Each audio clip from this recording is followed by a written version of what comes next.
अभी मैं एक प्रॉब्लम को डिस्कस करूंगा।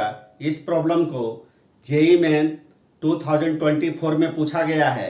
देखिए प्रॉब्लम आपका क्या है कि a body starts moving from rest, यानी बॉडी का इनिशियल वेलोसिटी इस प्रॉब्लम में दिया गया है और ये बराबर है आपका 0 के, विथ कांस्टेंट एक्सेलरेशन।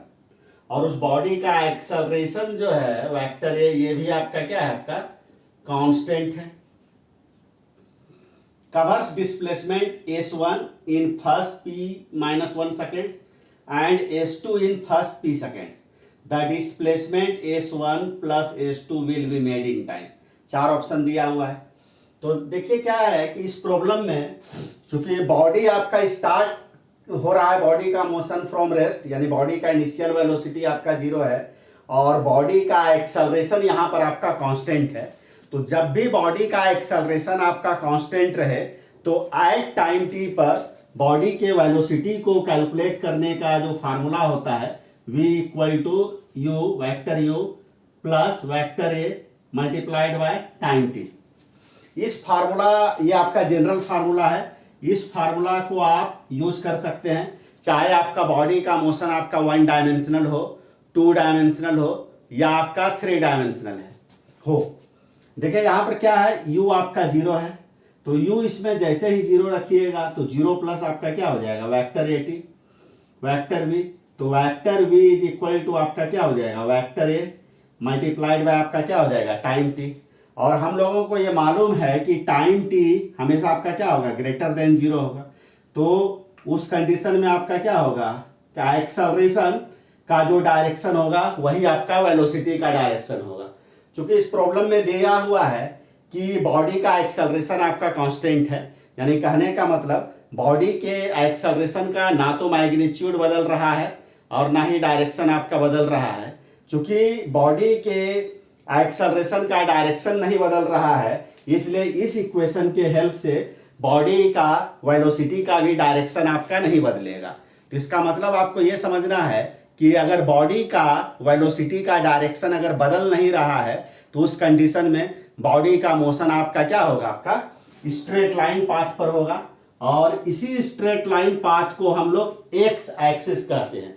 और इस स्ट्रेट लाइन पाथ पर अगर बॉडी का एक्सेलरेशन अगर आपका लेफ्ट टू राइट है तो बॉडी का वेलोसिटी भी आपका ऑल द टाइम आपका क्या होगा, लेफ्ट टू राइट होगा। और लेफ्ट टू राइट ही हम लोग क्या करते हैं, यहाँ पर एक्स एक्सिस का पॉजिटिव डायरेक्शन हम लोग ले लेते हैं।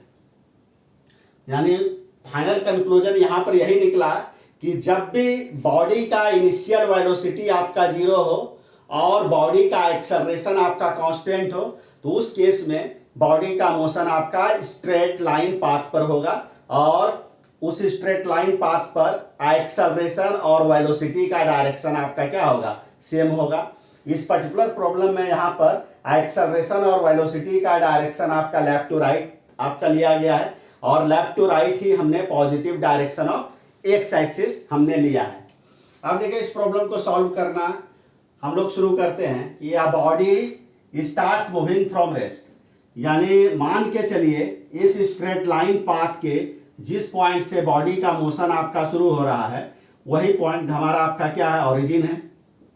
इसका मतलब हो गया कि इस पॉइंट का एक्स कोऑर्डिनेट आपका क्या है, 0 है। और यहां से बॉडी आपका अपना मोशन जिस समय आपका शुरू करता है उसी टाइम को हम लोग t इक्वल टू 0 ले लेते हैं। और इस पर्टिकुलर प्रॉब्लम में चूंकि बॉडी आपका का मोशन स्टार्ट हो रहा है फ्रॉम रेस्ट, यानी u का वैल्यू आपका 0 है।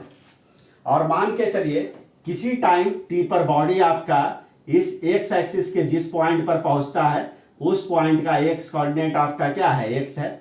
और यहां पर बॉडी आपका पहुंचता है at time t equal to t. तो यहां पर देखिए क्या है कि t इक्वल टू 0 से लेकर t इक्वल टू टी के बीच में जो बॉडी का डिस्प्लेसमेंट होगा यहाँ आपका क्या हो जाएगा, x हो जाएगा। और हम लोगों को मालूम है कि डिस्प्लेसमेंट x को कैलकुलेट करने का जो मैथमेटिकल फार्मूला होता है x equal to u t plus half a t square होता है आपका। अब देखिए हम लोग यहाँ पर देखिए अब हम लोग क्या करते हैं, क्योंकि u का वैल्यू देखिए यहाँ पर आपका क्या दिया हुआ है, 0 दिया हुआ है, स्टार्ट्स फ्रॉम रेस्ट। तो x इक्वल टू क्या हो जाएगा, 0 multiplied by t plus half A आपका क्या हो जाएगा टी स्क्वायर, यानी सिंपली एक्स इक्वल टू क्या हो जाएगा हाफ ए टी स्क्वायर। अब देखिए हम लोग क्या करते हैं, अब देखिए आगे आपका दिया हुआ है कि बॉडी आपका डिस्प्लेसमेंट S1 को कवर करता है in first p minus 1 second. तो फर्स्ट p माइनस 1 सेकेंड का मतलब ये हुआ कि बॉडी का displacement d t equal to 0 से लेकर t equal to p minus 1 second के बीच में आपका S1 है। तो x के जगह पर S1 ले लीजिए, हाफ एक्सेलरेशन तो ये रहेगा ही, और t के जगह पर हम लोग क्या ले लेंगे p माइनस 1 का होल स्क्वायर। तो एक इक्वेशन आपका ये बना।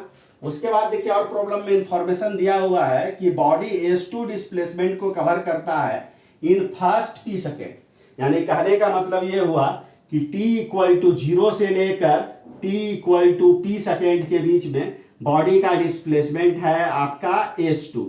तो इस x के जगह पर फिर हम लोग क्या रख देते हैं S2 रख देते हैं, हाफ हो जाएगा a, और t के जगह पर क्या ले लेंगे p। तो ये आपका क्या हो गया हाफ ए पी स्क्वायर। अब हम लोगों से पूछा जा रहा है यहाँ पे कि the displacement S1 plus S2 will be made in time. तो सबसे पहले हम लोग देखिए S1 प्लस S2 को यहाँ पर कैलकुलेट कर लेते हैं। S1 plus S2 is equal to क्या हो जाएगा, S1 के जगह हाफ ए पी माइनस 1 का होल स्क्वायर, S2 के जगह पर क्या हो जाएगा हाफ ए पी स्क्वायर।